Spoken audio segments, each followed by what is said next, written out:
Passons maintenant aux terminaisons des verbes qui sont bien sûr de trois formes, l'accompli, al-madi, l'inaccompli, al-mudari et l'impératif, al-amr.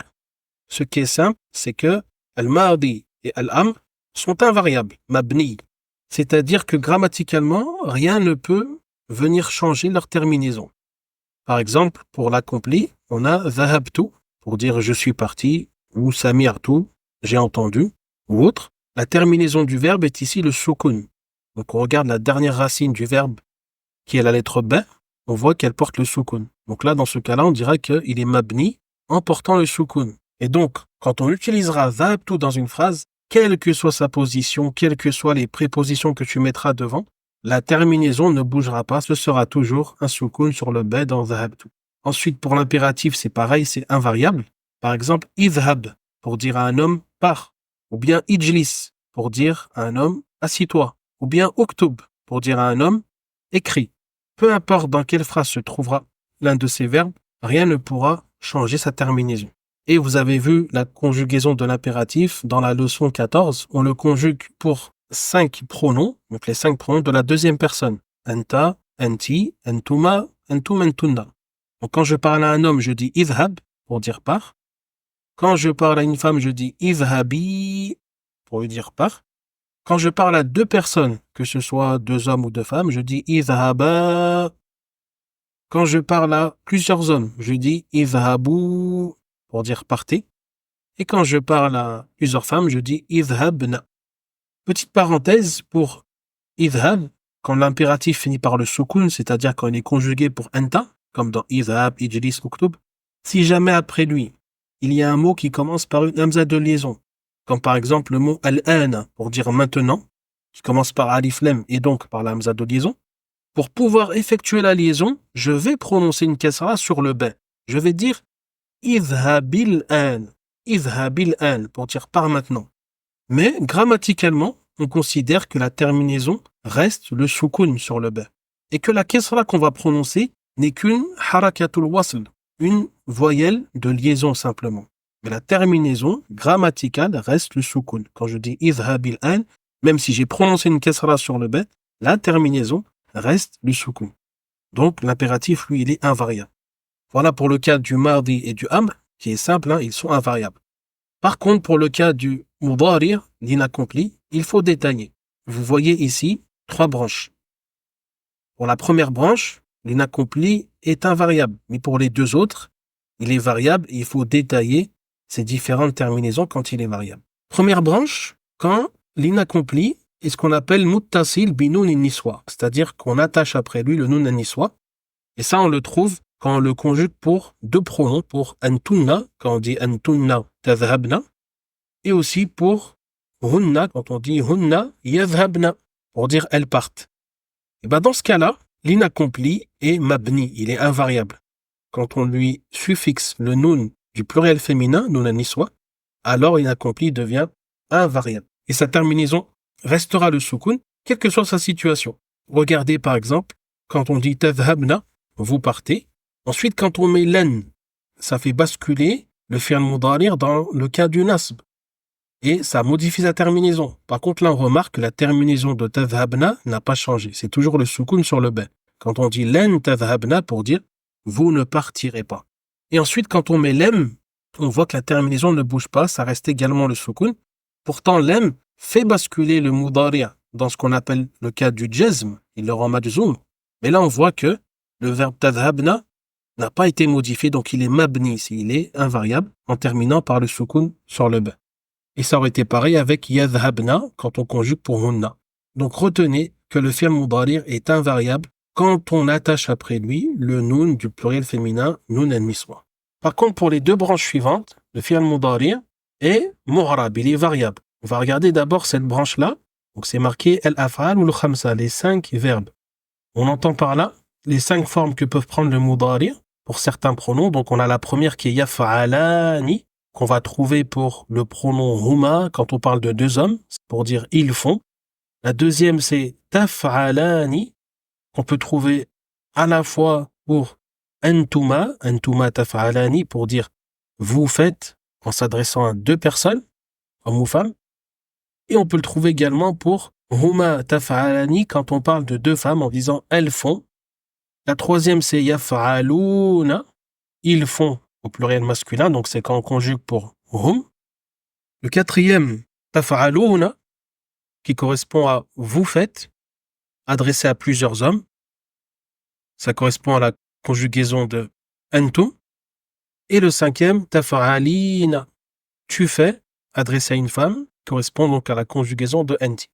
Pour ces 5 formes, on remarque que juste après la dernière racine du verbe, qui est ici le lemme, vous avez un pronom qui est sujet. Pour les deux premiers, yaf'alani et taf'alani, le pronom sujet c'est le alif, qu'on appelle alif ou l'ithnain, le alif du duel. Pour yaf'aluna et taf'aluna, le pronom qu'on trouve après la dernière racine c'est le waw, qu'on appelle waw al-jama'a, le waw du pluriel masculin. Et pour taf'alina, le pronom sujet qu'on trouve après la dernière racine, c'est le ya qu'on appelle ya al-mukhataba, le ya de l'interlocutrice, qui correspond à la conjugaison de anti pour le mudari et qu'on retrouve également dans le amr. On remarque qu'après le pronom qui est sujet, donc après l'alif, après le wa, après le ya, on trouve la lettre nun. Et c'est elle qui va nous aider à savoir dans quelle situation grammaticale se trouve l'un de ces verbes. Donc pour al-af'al al-khamsa, ils seront marfou'a bi thubuti nun, par le maintien du nun. Donc quand le nun est présent et maintenu, ils seront marfou'a.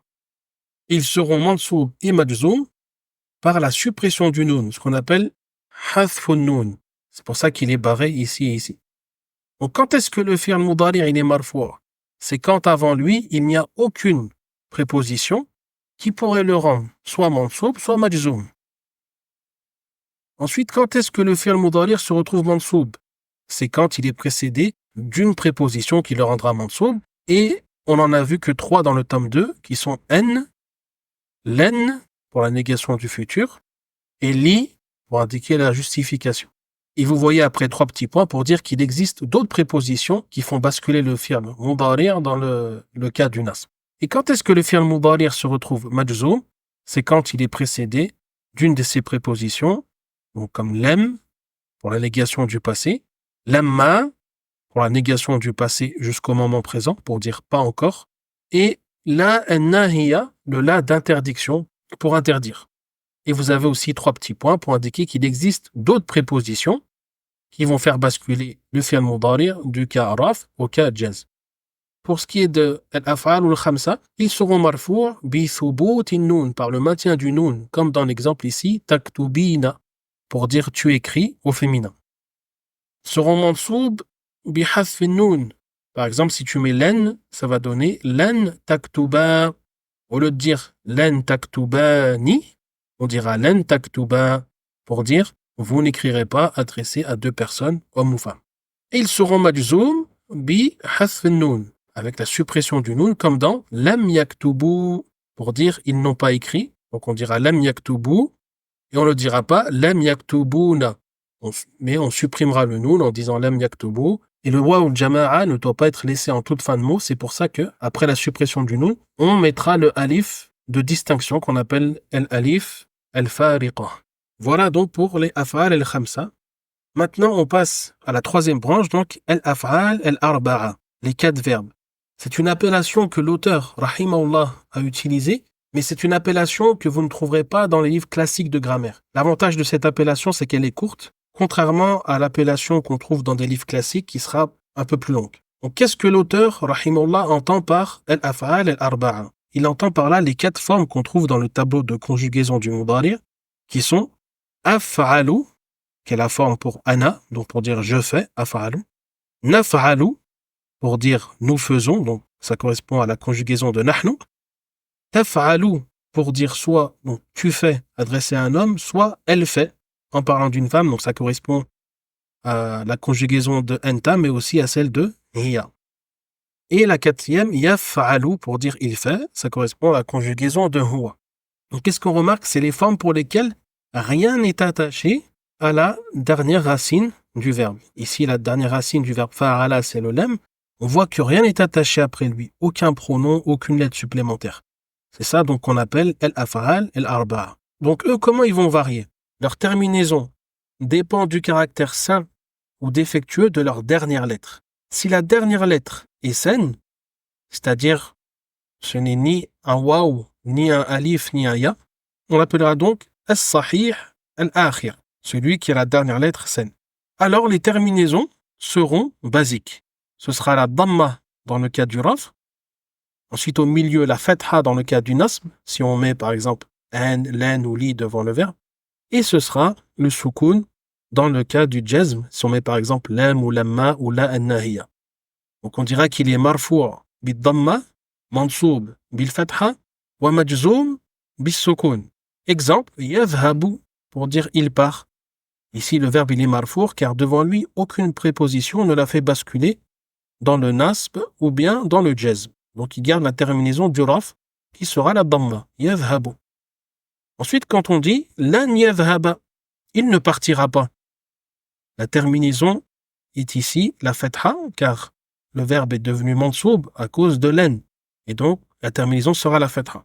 Ensuite quand on dit lam yadhhab, il n'est pas parti. La terminaison est le soukoun car le verbe est devenu majzoum, donc la terminaison est le soukoun. Par contre, si la dernière lettre est faible, on appellera al-mu'tal al-akhir.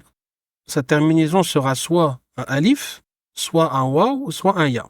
Bon, d'abord, si c'est un alif, il faudra l'assimiler à cet exemple qui est yansa pour dire il oublie.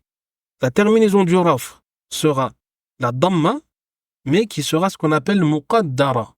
Sous-entendu sur le alif à la fin.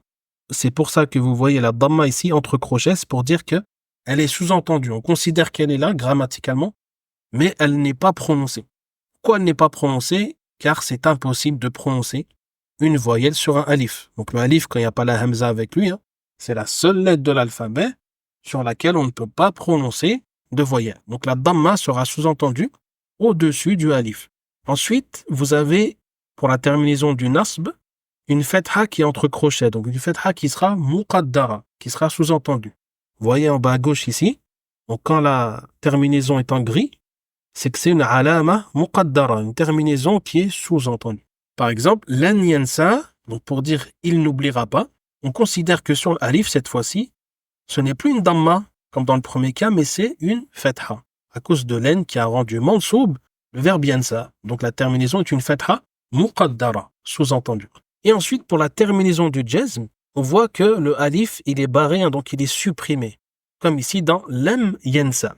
Pour dire il n'a pas oublié, on dira lam yansa. Le alif qui était à la fin a été supprimé. On dit que alamatul jazm, la terminaison du jazm, c'est hazfu akhirihi, la suppression de sa dernière lettre. Ensuite, si jamais la dernière lettre est un waw, on retrouve que la terminaison du raf est également une damma muqaddara, une damma qui est sous-entendue. Comme ici dans yad'u pour dire par exemple il invite. Mais ça peut vouloir dire aussi il invoque. Il invoque Allah. Ça peut vouloir dire aussi il adore Allah. On considère que sur le waw à la fin, il y a une damma grammaticalement, mais que cette damma n'est pas prononcée. Pourquoi elle n'est pas prononcée? Ici, ce n'est pas parce que c'est impossible, car on peut dire yad'u wu. Mais c'est considéré lourd à dire. C'est considéré lourd à dire, donc au lieu de dire yad'u, comme si on disait yaktubu, on remplace la damma par un soukoun à l'oral, et donc le waw devient une prolongation, ça va donner yad'u. Mais grammaticalement, si on vous demande quelle est la terminaison de yad'u, il faut dire que c'est une damma muqaddara. Où est-ce qu'elle est sous-entendue cette damma? Il faut dire elle est sous-entendue sur le waw. Qu'est-ce qui a empêché de la prononcer? C'est ce qu'on appelle thiqal, la lourdeur de prononciation. Ensuite, quand ce type de verbe-là devient mansoub, comme quand on met len devant lui, ça va devenir lan yad'uwa pour dire il n'invitera pas. La terminaison du nasb, ce sera la fatha, mais qui cette fois-ci n'est pas sous-entendue, elle est prononcée clairement. Lan yad'uwa. Il n'y a pas de difficulté à la prononcer. Et quand il devient majzoum, on voit que la terminaison est la suppression de la dernière lettre, ce qu'on appelle hazfu akhiri. On dira lam yad'u pour dire il n'a pas invité. Ensuite, si la terminaison est un ya, comme dans yamshi pour dire il marche, ou bien dans yakfi pour dire il suffit, ou bien dans yaqi qui veut dire il protège, on remarque que la terminaison du raf est une damma qui est muqaddara, une damma qui est sous-entendue. Par exemple, yamshi qui veut dire il marche, On devrait dire normalement yamshiyu. On peut le prononcer, mais c'est considéré également comme étant lourd à dire. Donc finalement, il disait yamshi. On considère que la terminaison est une damma qui est sous-entendue au-dessus du ya. Ensuite, quand il devient mansoub avec len, par exemple, ça va donner len yamshiya. La terminaison du nasb, qui est la fatha, cette fois-ci, elle est apparente, zahira. Elle n'est pas sous-entendue. On la prononce clairement. Len yamshiya. Et quand il devient majzoum, par exemple avec lem, on fait comme avec les deux autres auparavant, on supprime la lettre faible à la fin. Donc on dit hathfu akhiri, la suppression de la dernière lettre. On supprime le ya, ça va donner lem yamshi. Lem yamshi, il n'a pas marché. Donc voilà pour les terminaisons que peut avoir le verbe. Donc on a dit si le verbe il est au mardi ou au amr, il est invariable. Sa terminaison ne changera pas à cause d'un autre mot présent dans la phrase. Par contre, s'il est au mudari, il faut détailler. Donc il sera invariable quand il est suivi d'un nun niswa, le nun du pluriel féminin. Par contre, il sera variable dans les autres cas. Et on vient de voir quelles étaient les terminaisons dans les autres cas.